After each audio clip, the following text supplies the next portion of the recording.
the struggles that men face and how to overcome them. That's today's episode. Let's dive in. Hey everyone, I'm Clayton Morris, the host of the Investing in Real Estate show. Welcome to the big show, and this is the show where we focus on passive income, building net worth, all for the purposes of being able to create that legacy wealth that you're able to hand down to you and your family. You know, a common thing that we see in the office, a common emails that I get on a regular basis are, I don't value myself enough to take action. I've been held back by some limiting belief. I've been researching things for 3 years. I see other people doing this, and I've never taken action. Maybe I'm not good enough to do it. Is what really it comes down to. There's some underlying fear that's keeping you, a person, from taking action to build a better version of themselves. I'm really excited because today's guest on the show is David Hoyt.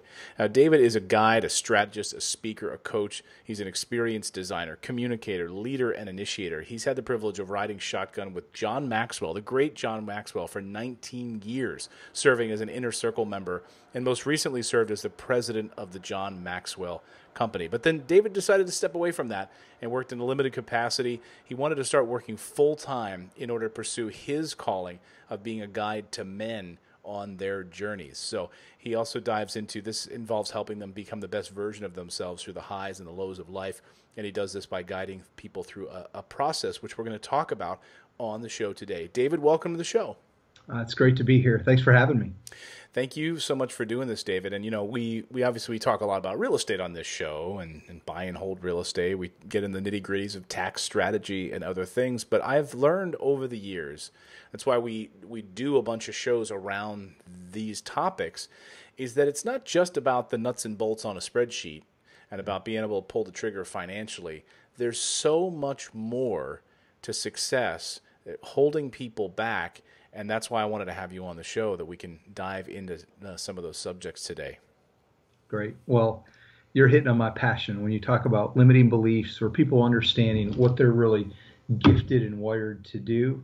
I feel like I'm gifted and wired to help people discover that in order to take action on their unique purpose and calling for their life.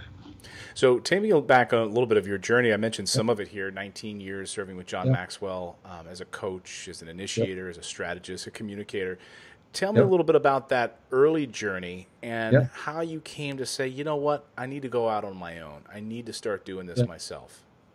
Yeah, so I was 23 years old when I went to work for John, and finishing up college, I was trying to find my way, what I was supposed to be doing, where my gifts, my talents aligned with my heart. And when I discovered John Maxwell, leadership author, guru, it was the perfect alignment. I wanted to be in business, in a business that impacted people directly. And I was fortunate enough, before I even thought about going to work for him, I was a client and I was impacted. And then fast forward a couple of years later and trying to figure out what I wanted to do with my life, John kind of resurfaced, and through a very fortunate set of events, I had an opportunity to go work for him. And so in that season, I was about finding my purpose, my calling, what I was supposed to be doing. I put my head down and I went to work, and I went to work hard, and all kinds of opportunity and blessing opened up as a result. But for me, a defining moment was, that was 98. In 2001, I decided at the end of the year to take 8 hours away and do an annual review myself. And I kind of learned the discipline from John. He did something similar. And there was a guy by the name of Todd Duncan. Todd actually is known for sales training in the mortgage business. So there's a real estate connection there.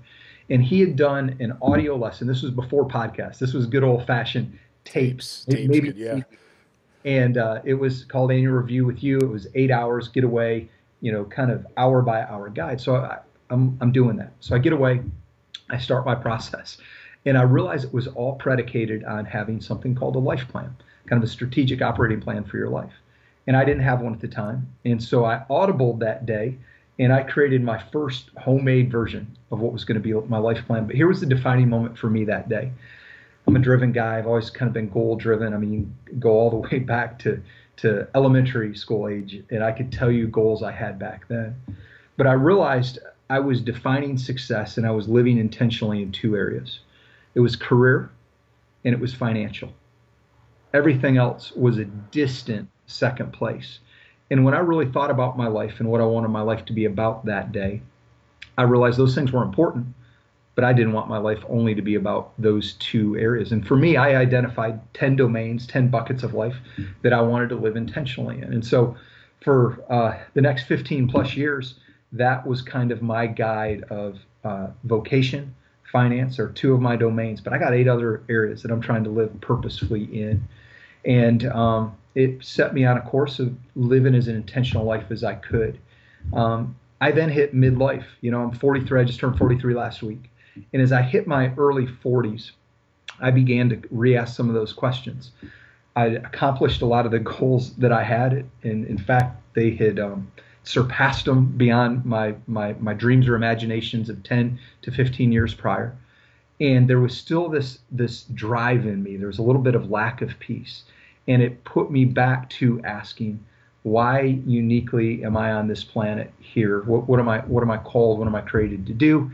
And I discovered this whole 2-day LifePlan intensive journey of helping people get in touch with their story, get perspective on their life in order to discover both unique purpose, calling, talents, gifts, etc. And anyway, that's what I'm passionate about, and that's what I love helping folks discover for themselves. So I probably went a little long, got carried away, but I want to give you context of kind of how I got here today. No, that's amazing. And we're going to have links to everything that David just talked about in our show notes page for this episode. So links to the 2-day life plan process and all of those things so people can take action on that. And I want to help as many people as I can. You mentioned a lot of things there that I want to kind of unpack because I see a lot in your journey very similar to mine. It's focused on money. I grew up with a lot of fears around money. Money doesn't grow on trees. We're not the Rockefellers. I heard those things over and over again, but that was just on the superficial surface. There was a lot of self-doubt. Yeah. There was a lot of not feeling worthy of success. And I think for men, because I wanted to kind of gear this towards men a little bit, men have a tendency to fear success. I want to unpack that and dive into that a little bit. What do you think makes up that fear for men? To me, it all goes back to our identity. Who are we at our core? It's interesting. I have a lot of these conversations, but I had lunch with a gentleman just a couple hours ago, and this was the conversation that we were having. Very successful guy, very successful in sales, but he opened up to me and shared one of the things that he's wrestling with is self-confidence. Dealing with a little bit of anxiety. On the surface, you'd never guess it in a million years. But here's what I can tell you about my journey. And as I have conversations with men and we kind of take off the armor and lay the sword down, there's not a man that I talk with when they get vulnerable that doesn't wrestle with self-doubt, lack of self-confidence at times. And I think it goes back to our identity. Who are we at our core? And it's so easy to, in our early years, find our identity in sports is common in U.S. culture. We find our identity there. We graduate in head to college, and it can be a lot of things, as we know, right. At college. Women, parties, the whole thing. And then we get into career, and it's the dollars. It's the success, how much money we're making, where we live, what we drive, all the stuff. And at some point, one of two things happens. Either we don't achieve those things and we begin to question ourselves of are we good enough? Do we have it what it takes? Why does everybody else seem to be getting further ahead than I am? What's wrong with me? Or we actually achieve a lot of those things, but we wake up thinking that it would have given us the fulfillment, the peace, the things internally that we're craving. And we realize we don't have as much peace, as much joy as we thought we would have had when we accomplish those things. And it causes us to ask ourselves deeper questions of meaning. Yeah, it's so true, because I had a breakdown a few years ago when I had started to really achieve a level of success, but then also was not enjoying that success because it was somewhat meaningless, because I wasn't placing the right intentional values or the intention in the right place. And my wife and I were out in California. We had ditched the kids for a few days and drove 45 minutes away from our mom's house and went out to Napa Valley, which is, everything was better in Napa, right? So I agree with that. we were sitting there, and I had randomly just said something stupid, some other thing that I was going to focus on, some other shiny object that I was chasing. I'm going to try this thing now in order to be successful. And my wife just stopped and she said, "What? I can't take it anymore." She said, "What are you chasing? Yeah. What are you going after?"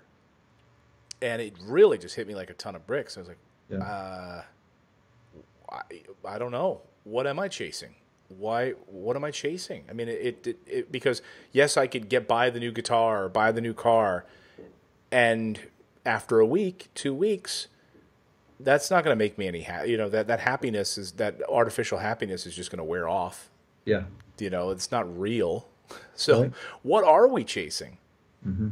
To me, I think we're all chasing purpose. Here's personal belief that we all internally are asking the question of why are we here? I think that's God-given, innate in all of us to answer or to ask that question. I think a lot of people, it pings around a little bit and they have no clue. And therefore they use white noise of life to stop the question. Entertainment. Look at our culture and society today.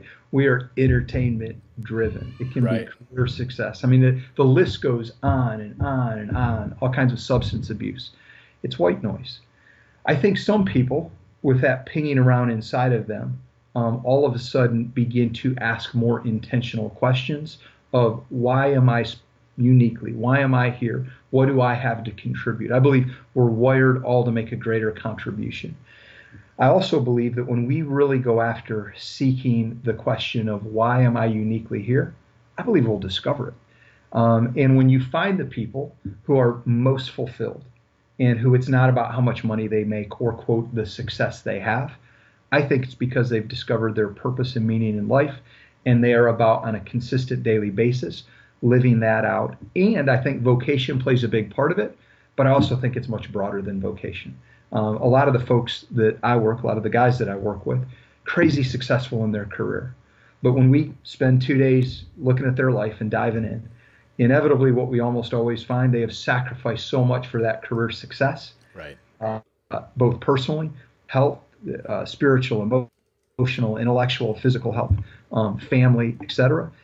And oftentimes the lights that go on is, holy crap, I've accomplished success over here, but it didn't give me the significance I was looking for.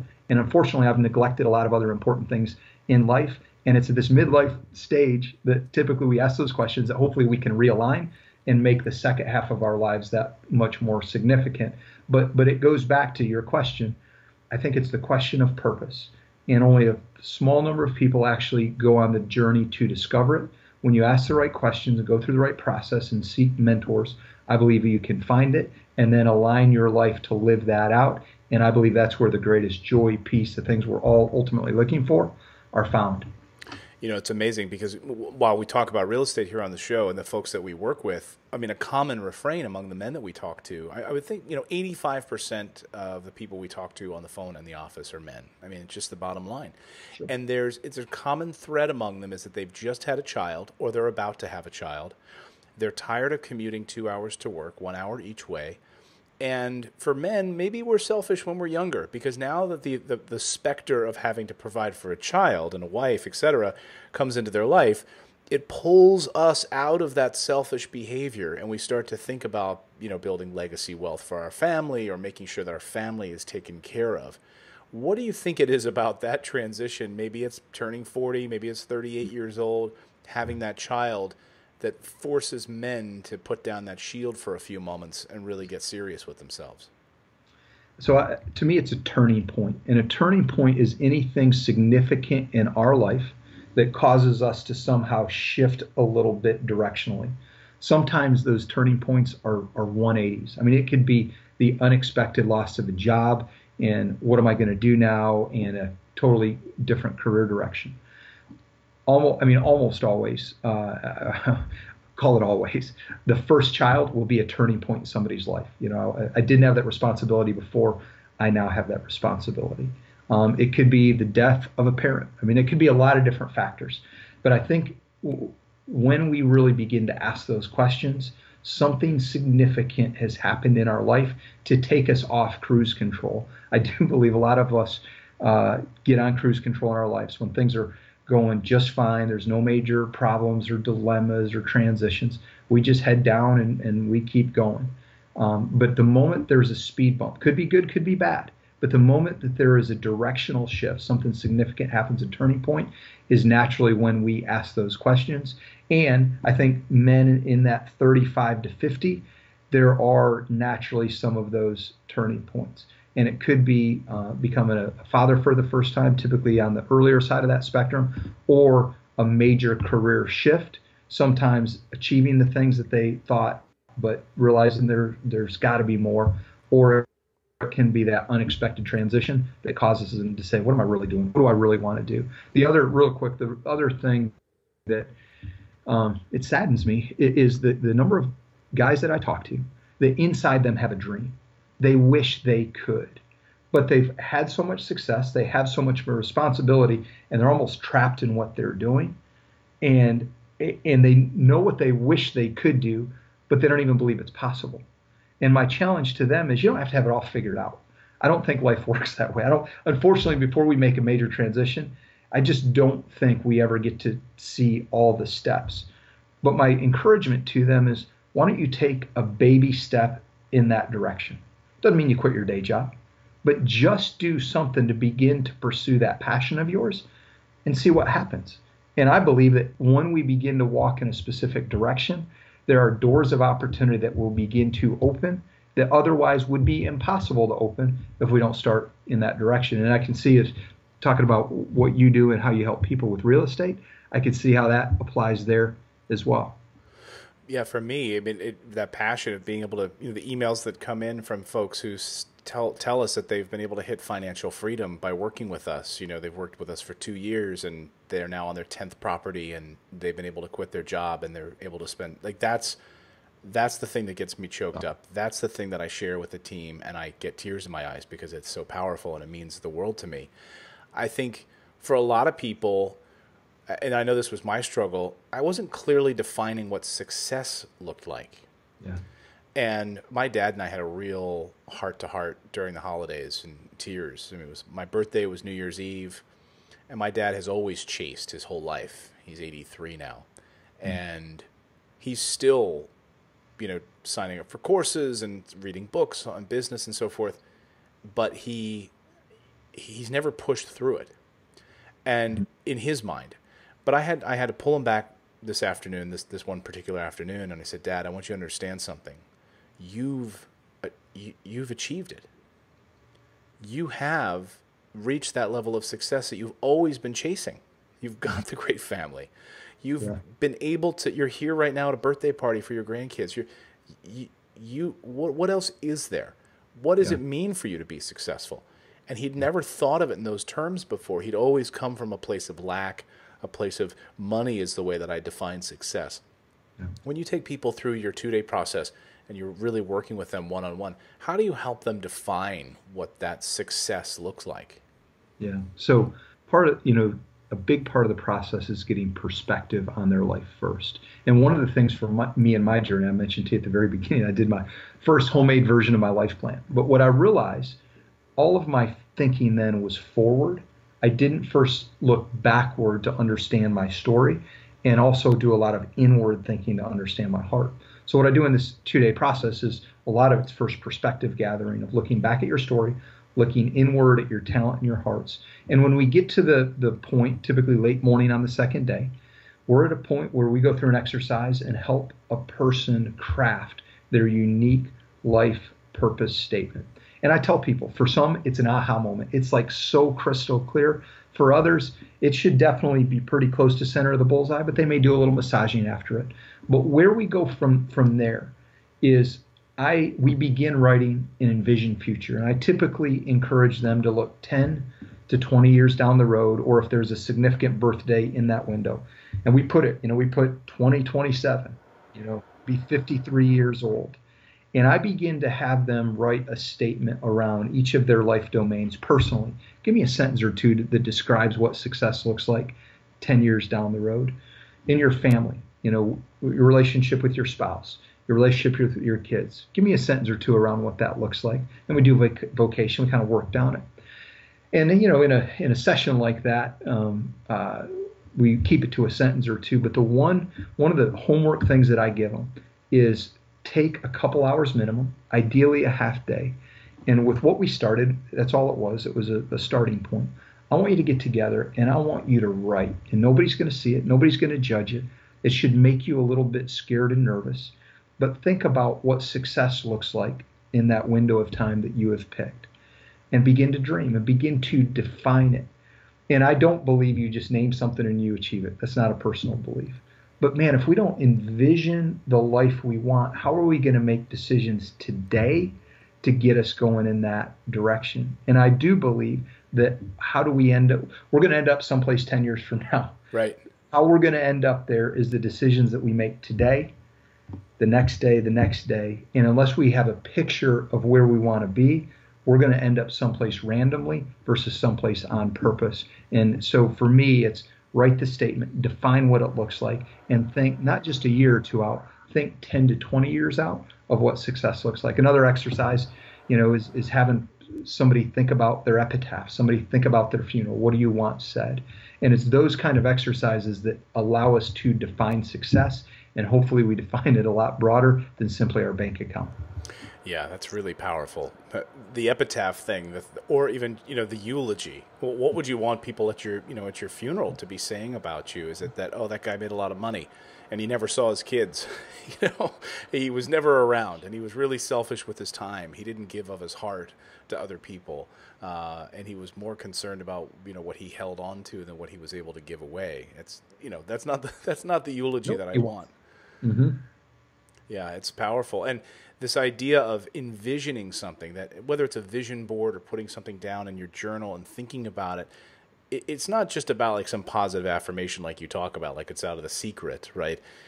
It's aligning that energy in the universe and through prayer and meditation with an intentional space in your life. And you start to align yourself. It's funny when you start to put yourself in that line, people start to just come into your life kind of randomly. If you're open to it, right? If you're still shut off to it and you're just journaling and you're like, okay, I don't believe any of this mumbo jumbo, I'm done.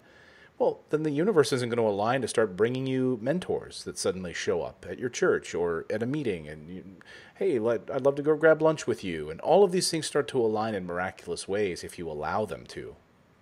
Totally agree. I think we're a byproduct, and who we enter into a relationship with is a byproduct of who we are. So when we're growth oriented, when we're seeking our purpose, when we want to make a difference, naturally people who are on the same path and same journey are attracted to us, and all of a sudden that becomes our network. But until or unless we're willing to make that change ourselves and begin to become that type of person, those kind of people are not going to enter our life. And that's exactly what you're saying. Give us a practical idea. When you mentioned the purpose, the mission statement, or what do you call it specifically?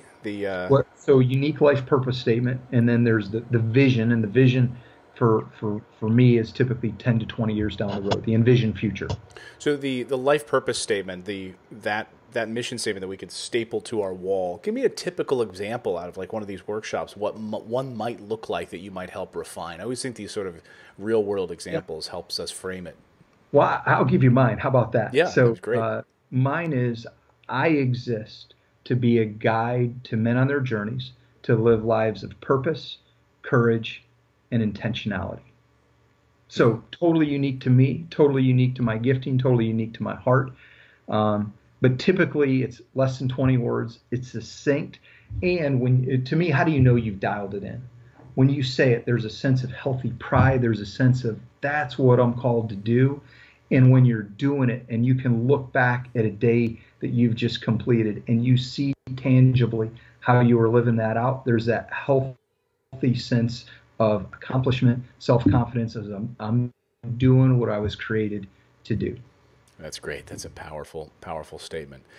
we'll get you out of here on this. I'm just curious, after working 19 years with John Maxwell, you were 23 years old. Are there like three big takeaways from knowing him personally, working with him that closely, seeing what he was able to do to change people's lives, whether it's the books that he's written or the sessions that he had one-on-one with individuals? Do you have like maybe three or two or one huge takeaways from working with John?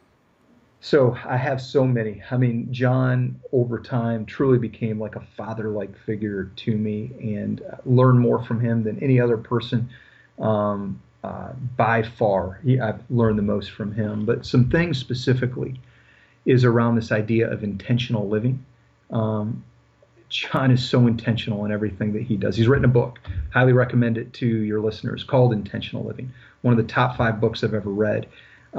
So I've learned from him what living an intentional life looks like. I've also learned from him the power and the value of never arriving, of always being on the growth journey.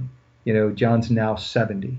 I mean, he's written over 100 books. He's sold 26 million copies. If somebody could kind of put it on cruise control and say, I've arrived, I've grown enough, I can start to coast, it would be him. And trust me, knowing him up close and personal, there is no cruise control. There is only going for it, and it's ongoing growth. And then I would say the last thing, and many more, but top 3, is grace. I've seen John just give grace to people, not carry grudges. In business, there's good relationships. There's sometimes things that don't end as well as you would like.